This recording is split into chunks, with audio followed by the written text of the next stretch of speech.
close. Yeah, she did great. Yeah. All right, we good to go? All righty, thank you, Faith. You're welcome.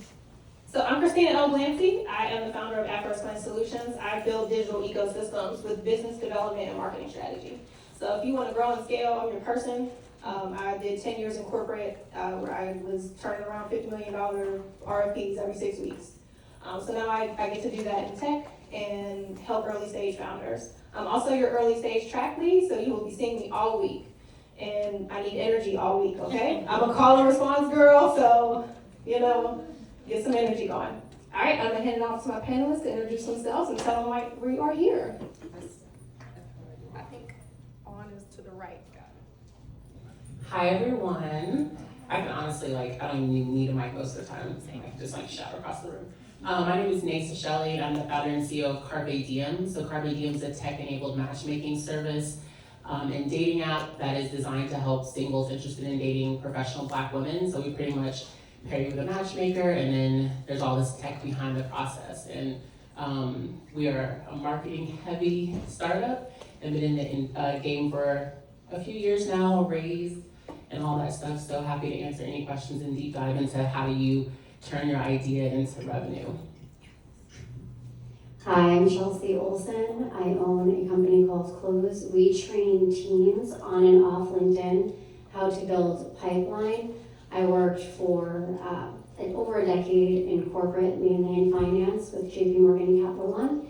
And then I worked in advertising and started my agency in 2017. Bootstrapped, by the way, so.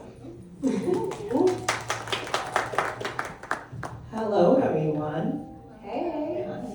My name's Adeola Ajani, the founder of FemEquity. FemEquity is a SaaS platform that focuses on closing pay and compensation gaps for women and underrepresented professionals nationally and internationally. And I am here because not only has my platform closed the compensation gap by $5.2 million, but we've been featured in a lot of things, NASDAQ, Essence, and then recently got inducted to Forbes 30 under 30, so. And you just turned 5. You've been in the game for 5 years. Yes, we celebrated our 5-year power anniversary in September, so. Congratulations. So we are all here because launches can be exhausting. You can get caught up in traction, what's going on in trendy, and being trendy, and what people tell you you need to do based on what their success is like. Sometimes it's great information, sometimes it will misguide you. And these are 3 people who have been through it all and made decisions while pivoting, made decisions that from their guts. So I really wanted to tap into what they have done to see what you guys can take out and use in your businesses. We are ecosystem builders and lovers around here, so take what you need and don't steal people's stuff, shout them out. Say, hey, I got this idea from Christina, Adeola, all right? So, first question. We are kind of in a validation paradox with all the decision making going on. So I wanted to know, how did you validate your go-to-market approach? And are there things that are good now and are there things bad? Tell us the tea. Anybody take it? So we're a combination of a service and tech company, right? So we sell something we're B2C. And so for me, the best validation is that someone would want to buy what it is that we're selling. So even very early on, we thought about different ways to create enough value that somebody would purchase what we have. And so when I first launched Carpe Diem, it was actually a video-based dating app that was kind of free, everyone could use it, and it followed a traditional Tinder model, which is very capital intensive in order to get market share, and then you delay gratification of revenue. And so it really wasn't a realistic approach because a lot of those dating apps are incubated within larger conglomerates, or they start off with $2, $3, $4 million in capital, like Bumble, right? And so we didn't start off that way. We were bootstrapped, I did friends and family around, and then we really struggled to raise capital. So our concept when we pivoted from that model to what we do now, which is pairing you with a human matchmaker and enabling higher quality interactions through technology, was looking at the dating industry and saying, how do we, one, address a lot of the pain points that singles have already identified, to do it for a niche of the market that has a palpable pain point, and 3, add so much value that from the very beginning, someone would pay us to solve the problem. And so that was our approach to validating what it is that we're building, and the best way to have done that was we did the same things that the presenter recommended here, which was we started a wait list, right? And then we had an email listserv, then we had social media, and then when we were ready to launch, we let people join and pay to get like advanced access, right? And so as soon as, I think when we launched 3 days before Christmas, December 23rd, 2023, our first customer paid us $1,800, and right before Christmas, and so that was a huge validator for us, and it kind of just developed from there, and now our prices go up to over $10,000, and so that was kind of like how we validated our market, was just getting to a point where our product was built enough to get someone to pay us money for it, and then staying close to our customers and listening to what we're doing right and what we're doing wrong, so that we could retain them, incentivize them to like upsell, buy more things, and then also evangelize our service, right? Okay, so I'm hearing value-based. Chelsea? Yeah, you have to get results for your clients. And that might mean that you have to give your services away for free for a minute, which also means you have to have a security blanket underneath you. For me, I kept working and creating income for myself while I was launching my business because I needed to prove those results, not only to the marketplace, but to myself. Because when you're selling, you need conviction. And if you do not have that conviction, they are gonna feel it. Your prospect is gonna know. They're secretly gonna know in their head, like, this person can't deliver because they've never actually done it. So the thing you need to do is deliver the result for the prospect, for the client, and most importantly, for yourself. I love that. Experience is the real value. Go ahead, Adeola. I love what both of them said. So what I would say is, because FemEquity is a data-backed company, I would start with the data. A lot of the times, people are building products that they don't know if the consumer or the potential buyer even wants.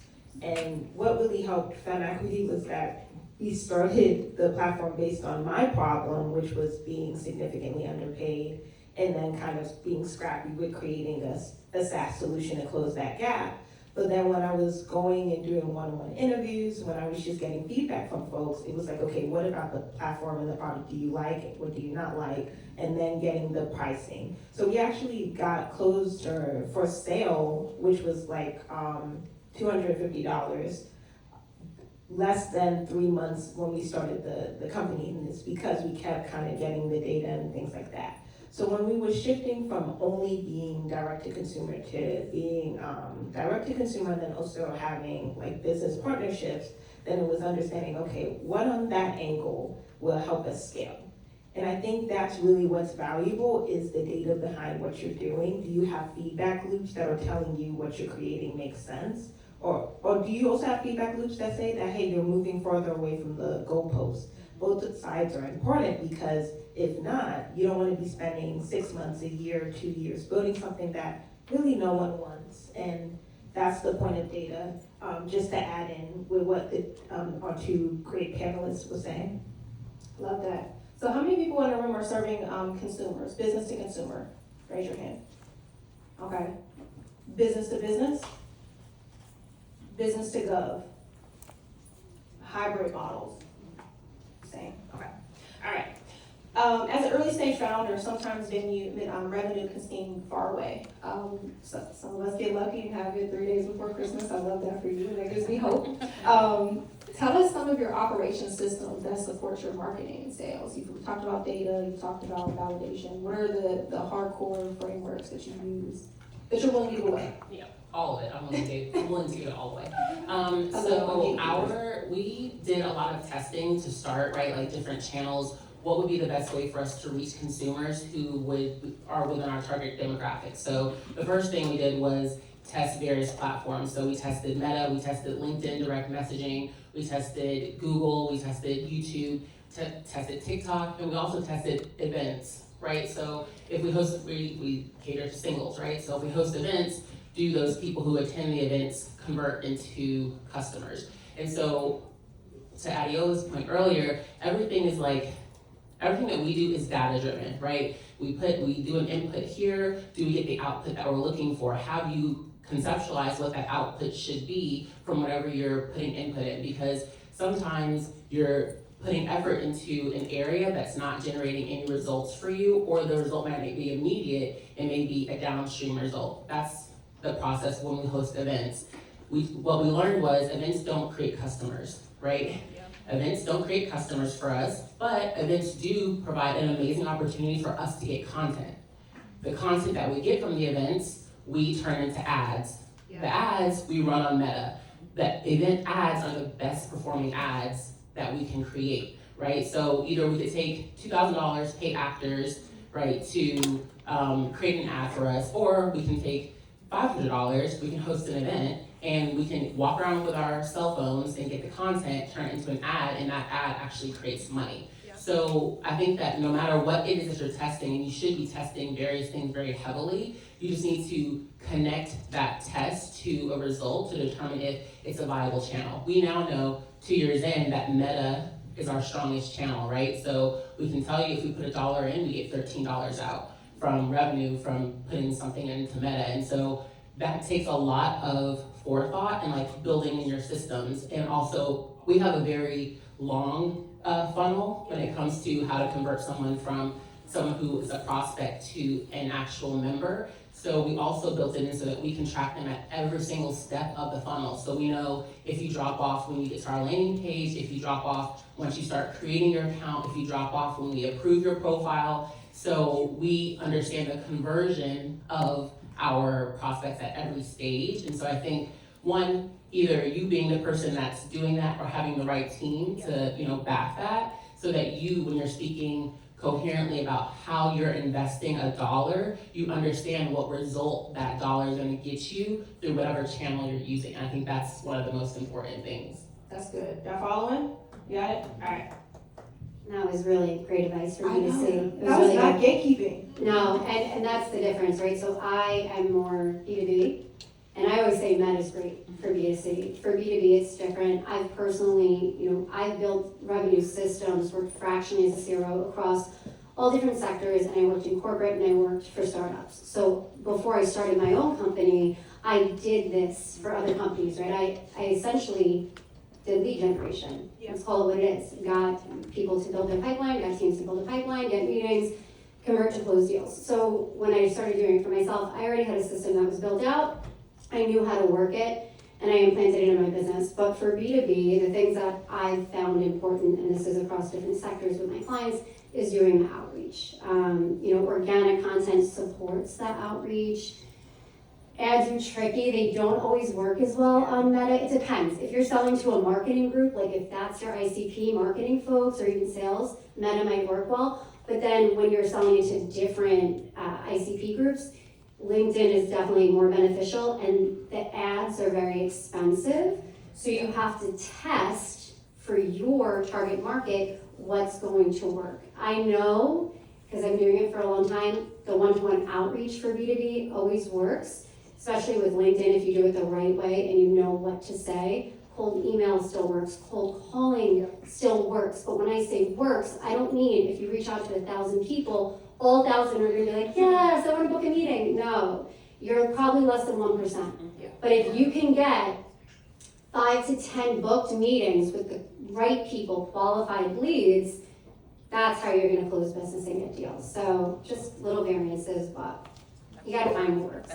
Before we go to Adeola, can you say what RCP is? Everybody Sorry. might not be a marketer. I know, and I'm like the worst, because I tell everybody I to talk at a talk- 5th grade reading level.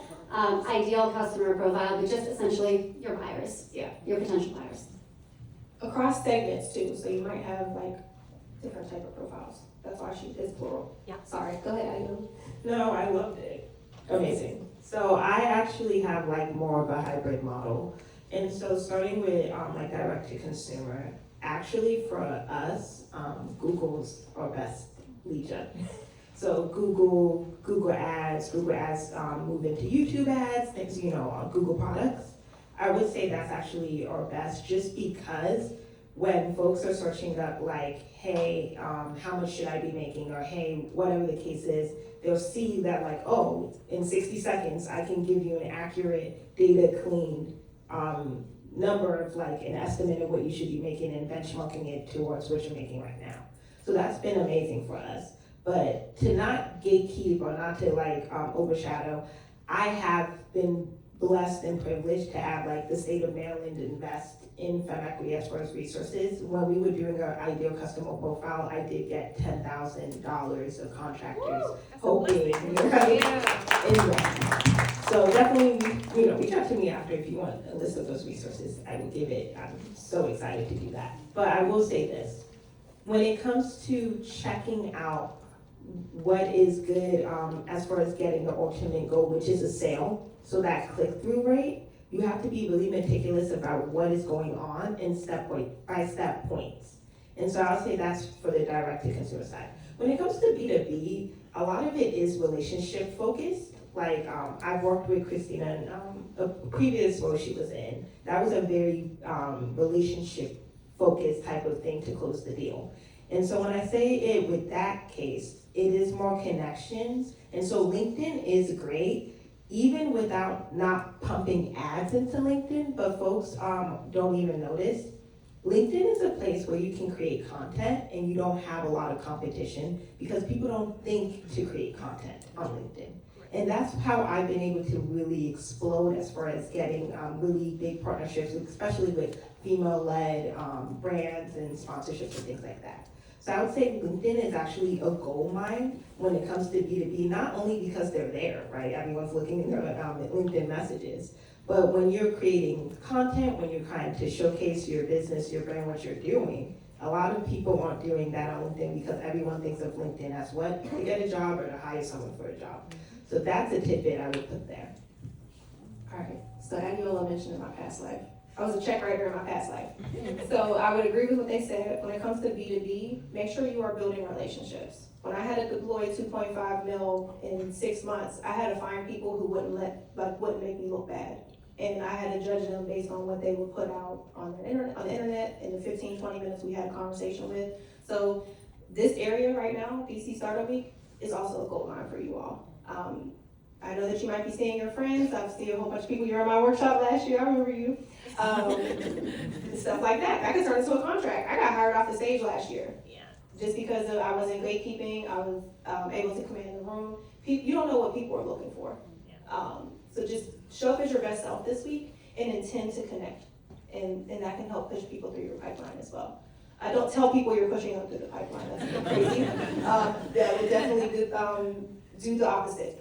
So I have one more question, and then I really want to open it up to the audience because I want to spend the most time. It's not often that you have people here that can ask real questions. And if you're like me, you'll go down to ChatGPT or a Google still with all of the things that you learn from people. So I don't want y'all to do that. It's early in the week. So with this theme of the year is like to set us up for the next gen, like the next 10 years. What are you excited about in 30 seconds or less? What are you excited about for the next 10 years with your business? We are not excited, clearly. Oh, I know. I can go. The silence was really loud. Is the question The next 10 years. what I'm What excited are and you what I'm excited afraid about for for? the next years? Just excited. Let's reset. Got a complicated question. In the next 10 years, what are you excited about for your business? I'm excited to exit. All right. That's a good one. Exit strategy, we love them. Chelsea? Okay.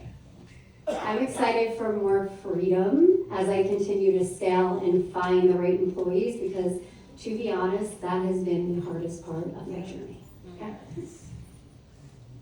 I'm excited about all the growing families that we'll be able to identify from Carpe Diem. We're at the stage now, we've been, post-pivot relaunch just over 2 years, and so we have engagements now, we have people who are hitting the 2-year relationship mark.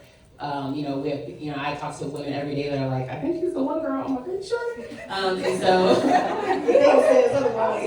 so I think that's what I'm most excited about because that's really the core of our mission. And so for me, I want to see the babies, the marriages, the economic wealth that's generated from the partnerships, and also we give 5% of our revenue to organizations that do amazing work in the Black community. So then also seeing how that capital is deployed, because we are data driven, so we track that as well. And we want to know how they're deploying our members' capital through their organizations. And so that's another thing that we're excited to track.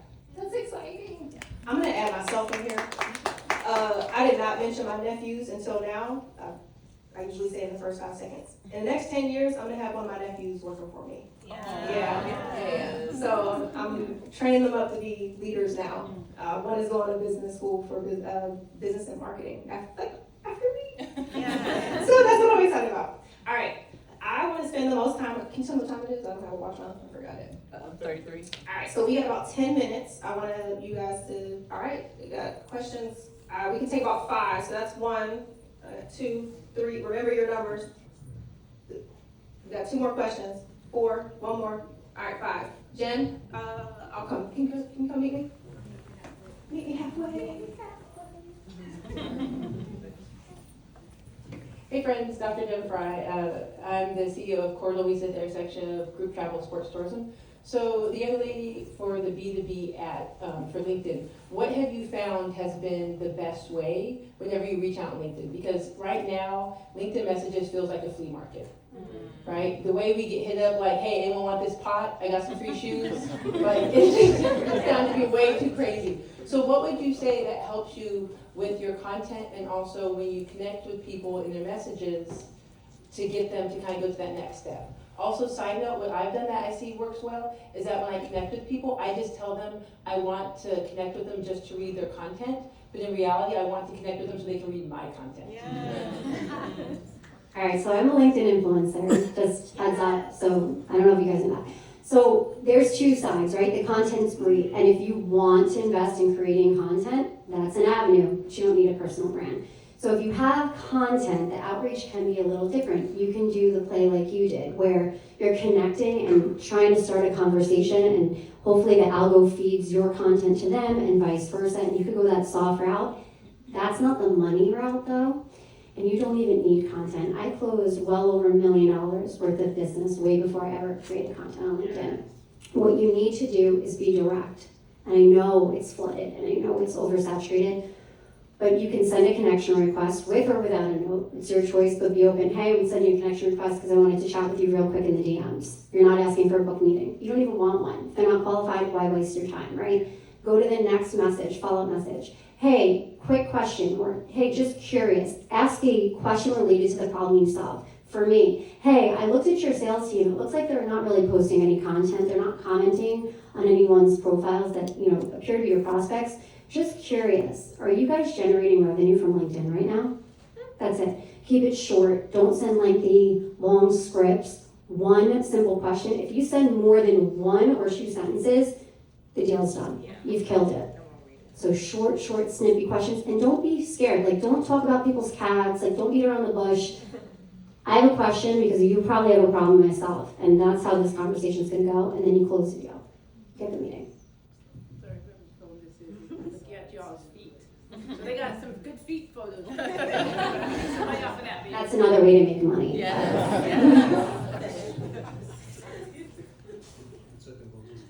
Okay. Hi, Anthony here.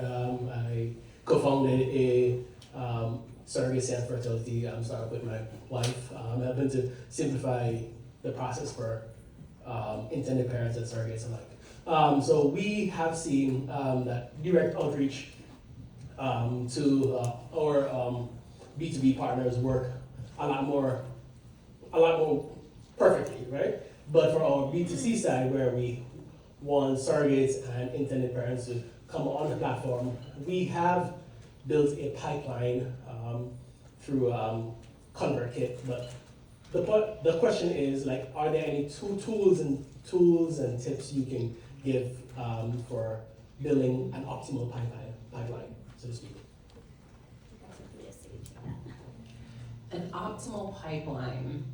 So I think an optimal pipeline is one that pushes your potential customer like through to sale as smoothly as possible with as minimal friction as possible for what it is that you're building, right? So some friction is necessary by nature of what it is that you have built. And I'll give Carpe Diem as an example. When we initially launched Carpe Diem, we launched it with like a 50-point profile. Like you had to create a profile in order to meet a matchmaker, and it was 50 questions. And we saw at the beginning that people just wouldn't complete the profile, right? And so we had to go back and look and see okay, how many of these questions are actually necessary for us to get this person to the next step, which is for them to pay us $99 to meet a matchmaker, right?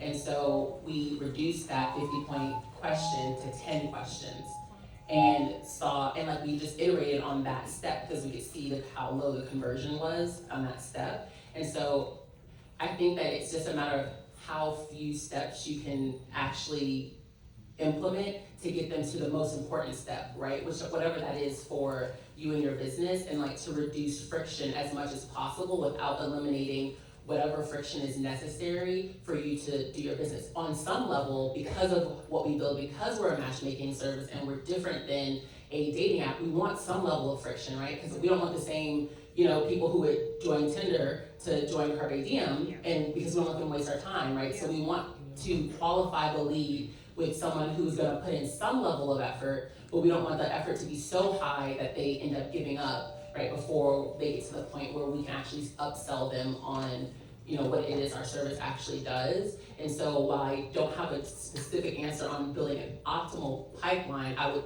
give you the principles, right, of how do I reduce steps, how do I reduce friction, how do I, through the process, qualify the lead the best that I can, so that if and when it gets to the point of sale, they're either super primed, excited, and ready to buy, right? Or I've gotten them out of the pipeline before I've put in too much effort, right? So when we, yeah, go ahead. May I ask that? So, I don't know who's talking, hat, right? Okay, I would say the resources that you have is called design thinking.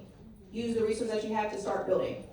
Google does it. They do it as a skateboard, then a scooter, and then a car, and then an airplane. Whatever resources that you have right now to give the best product to your audience, do that. And keep building. And then testing, like what Naza was saying. Testing on what data works, and keep building with that. But don't make your customers promises that you can't keep, because you don't have the systems and the resources to do it. Because that's when you bow yourself out of that market. Okay? Did I answer your question? You're kind of I think a combination of. okay, all right, you're processing, all right, that's what I see, all right. That was verse 3. I love that y'all have your numbers down, I appreciate it, the teacher in me. If it's green, it's on. My name is Neil Christie. I'm a founder. I have my own marketing agency, recently restarted after about 10 years gap. You mentioned about cold calling, so I've got two parts in the same question. One is I'm an introvert. I detest talking to people. How do you manage that? And then with the influx of AI, everyone sounds the same now. So has cold calling being impacted by AI? How do you tackle that? Is there anyone here who owns a cold calling agency, real quick? Who does cold calling? You do cold calling? Yeah. Okay, connect with these guys, because you're not gonna do it. Hire someone. Make your money some other way, and hire someone to do the stuff you want to do. That was a mic drop, but please don't talk to Mike. All right, 4, did you go? 4, yes, can you please, thank you. Hi, my name is Mary Claire Ramsey. I'm co-founded a project with my son. Very blessed to be able to do that. It's a transparent environment, including NFTs, playful meme coins, IRL products to support a conservation mission. So it all comes back to a 501c3. I was going to ask about LinkedIn, but I will not ask that since that was well answered before. So 2 questions is, how important is the personal brand in what you do? And secondly, what about the other social channels? Telegram, Discord, Farcaster. I'll take the brand question. Your personal brand is your legacy. it goes in and out of companies or business models and all of that, so it is very important that you allow your reputation to speak for you before you walk in the room. It really doesn't matter the business that you work with or the model that you are in. It matters who you are because of how you make people feel. Whatever that looks like for you, build that. I'm not going to give you, like, my personal brand doesn't look like your personal brand. But capitalize on how you make people feel and talk about that in your brand. Oh, you're gonna talk about personal brand? I was actually, yeah. So, because the personal brand actually leads to a second question. When it comes to building your personal brand, you have to understand what is the outcome that you're trying to get to. So I heard, that you and your son are building a company together, and that's super exciting. I want to know a little bit more about the why of that, and why are you choosing the NFT in that market? Because that will lead to the second part of what you said with your channels, of like, what about the other ones, Telegram, I know Substack's a thing, and all these things. You want a high conversion rate on the channels that make sense to the brand and the longevity of what you're building. And that really is what personal brand is how do you come across en masse, and how does that execute to longevity? And that will help you pick if you want to be on Instagram, LinkedIn, all these other things, because it's like, I know them for this, their story, and this is how it emotes, and this is how it translates. And then ultimately that is data that helps you not only pick your channels, but then also it helps you understand this is where I'm gonna get my most sales from. But I know Naza had a thing, so. I was just gonna say that the credibility piece of, the founder market fit, of like why you're building what it is that you're building, and why you are the person that should be building it, and why people should give you their money over someone else, I think is important. For me, like, personal brand is a lead gen opportunity, right? For people to see, like, hey, this is the head matchmaker at Carpe Diem. This is why she's so passionate about matchmaking. This is why she does what it is that she does. And like, oh, let me actually check out what Carpe Diem is, right? So I'm creating content that speaks to the type of industry that I'm in, but in the hopes that it's gonna spark someone's interest also to go into Carpe Diem. I think it's also important because shit hits the fan, right? And when people are upset, and not all your customers are gonna be happy, you wanna get on the phone with them. I literally take all customer frustration calls. Once it's elevated to a certain level, like, I personally call anyone that is frustrated on Carpe Diem, and I will have a 20, 30, 40 minute, however long the conversation needs to be in order to get to conflict resolution.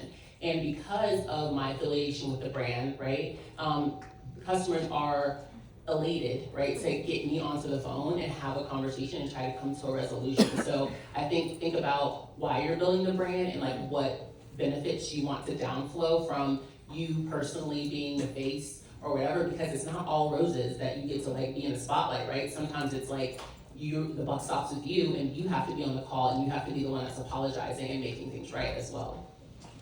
The last thing I'll add is your channel matters, because whatever channel makes your story be more authentic is what's gonna relate to your customers. So you don't need to be on all of them. Just choose one that's gonna work well with you. You don't have to rebuild everything. All right, we have 5 for the last question.